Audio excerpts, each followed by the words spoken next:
Sweeter than a candy on a stick, huckleberry, cherry, or lime.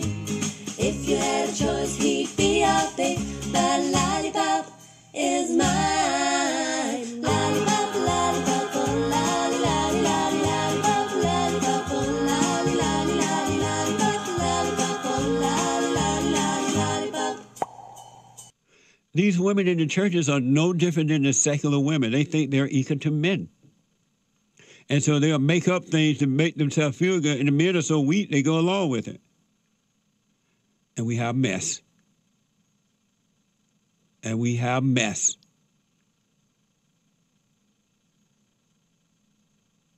And we have mess.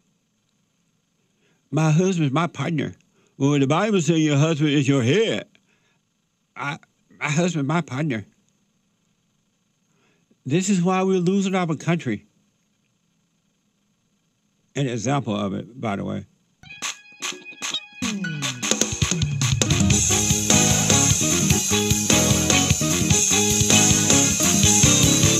Nine people decided to take away a most important thing.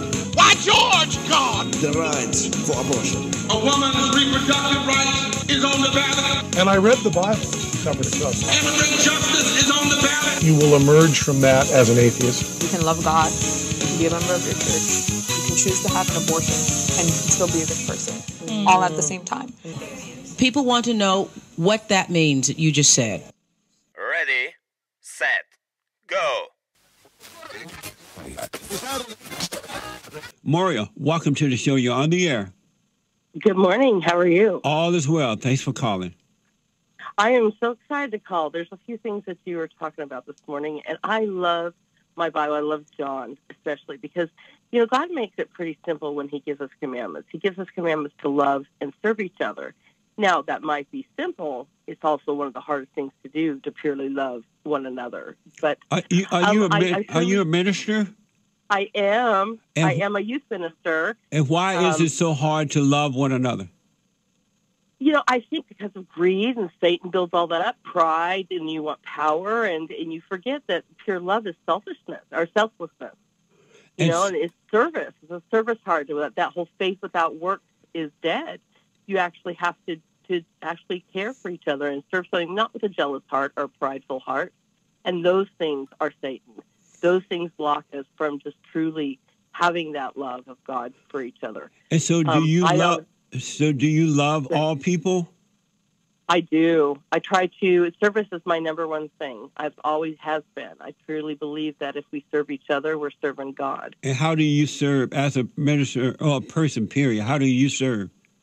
Well, I've done this multiple times, but I go for our youth, and I open up organizations to show them that they are possible, to let them know that they have they're from divine creation, right? But to show them that they're possible, that they can create anything in this world. They can be whoever they want to in this world. I teach our youth. I opened up a school last year nationwide because I'm just so tired of our youth not learning. And so how are you serving God? You're telling me how you're serving you, but you're not telling me how you're serving God. Oh. I honestly believe by serving others, I would be serving God. If I'm not doing this, I'm doing this with my heart. I'm not making money at this. It's all about building up my youth or building up our youth. That's how I feel I'm serving God. If I can get them to believe in, or find faith in Him and find path and strength in Him, then I am serving God. What made you decide as a woman, what made you decide to become a minister? Oh, I adopted 3 children. I mean, I had some pretty strong faith, but what I saw the youth going through, and I would see my children with their own friends just feel lost or feel hopeless, I said, okay, that's enough. What made you decide to become a minister? The youth. Oh, so you weren't called by God. You looked at the youth and decided you wanted to be a minister? Well, I prayed about it. And how can I serve you, And everything I do, I go to the Father with prayer. So you were not called by God. You just saw the youth in bad condition, and you thought, let me be a minister?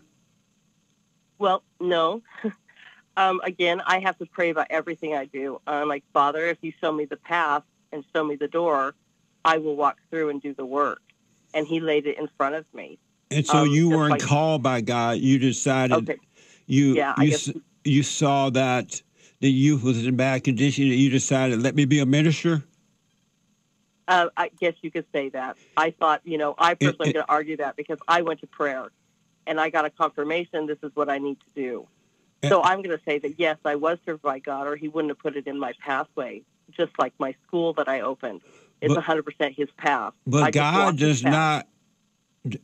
not call women to be ministers. Oh, well, I'm sorry. I disagree with that because we're also his children. I think that we need to serve him just as much as every man and woman that's put on this earth. But God does not call women to... Are you married? Yes, I am. And is your husband the head of you? He is absolutely the head of our household, correct. Is he the head of you? With me as his partner. Is he the head of you? No, he's not. Only the Father is the head of me. So God, your husband is not the head of you? He's my partner. And only I answer to the Father. And didn't God say that the husband is the head of the wife?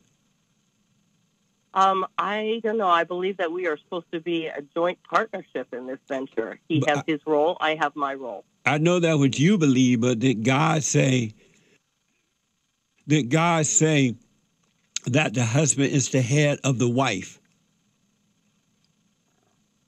I'm going to have to. If that's what you say, I guess so. I didn't really call to argue, sir. I just was No, I'm not arguing. It's Bible Thumper Thursday. It's definitely not an argument. Oh, okay. But I'm not a Bible thumper per se. I'm a youth minister. My job, and let me tell you why. I went and just spoke at a conference in Indiana. I know. I don't want somebody to talk about you, how wonderful you are. But let me ask, if you are a minister and you're married, and you say that your husband is not your head, how are you serving God by disobeying that rule? Because he is my partner. We make one whole. We make a family, and together he couldn't do it without me, and I couldn't do it without him. So God would lie when he said, you told God, you know what, forget about that. This is my partner. This is not my head. Right. Well, I'll tell you this, sir. If I didn't follow the Lord... You're not following God. You're not following him. You know what, Jesse? Then, I'm going to have to go because I disagree with that. Why? And unfortunately, I've been blessed so much by the Father that I don't agree with that. No, you're not. You're not blessed by the Father. You're blessed by the devil. Oh, okay. Well, you have a good day, and I disagree with you. Why you disagree? What the? Oh, amazing. She ran. She's not blessed by God. The devil blessing her with material stuff. That's why she all into I did this, I built a church, I did this, and I did that. No credit goes to God.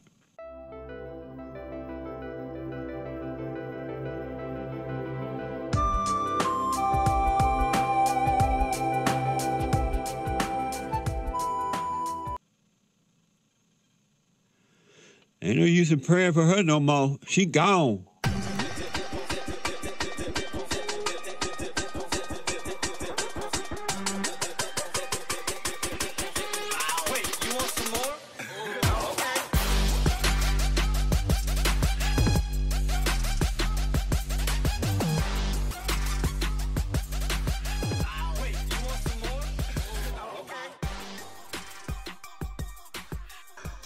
It's a spiritual battle. A warfare between good and evil. I need you to be my apostles. I need you to go out and talk about it and say, we owe this to each other. We love each other. Take care, fisherman in a box. Yeah.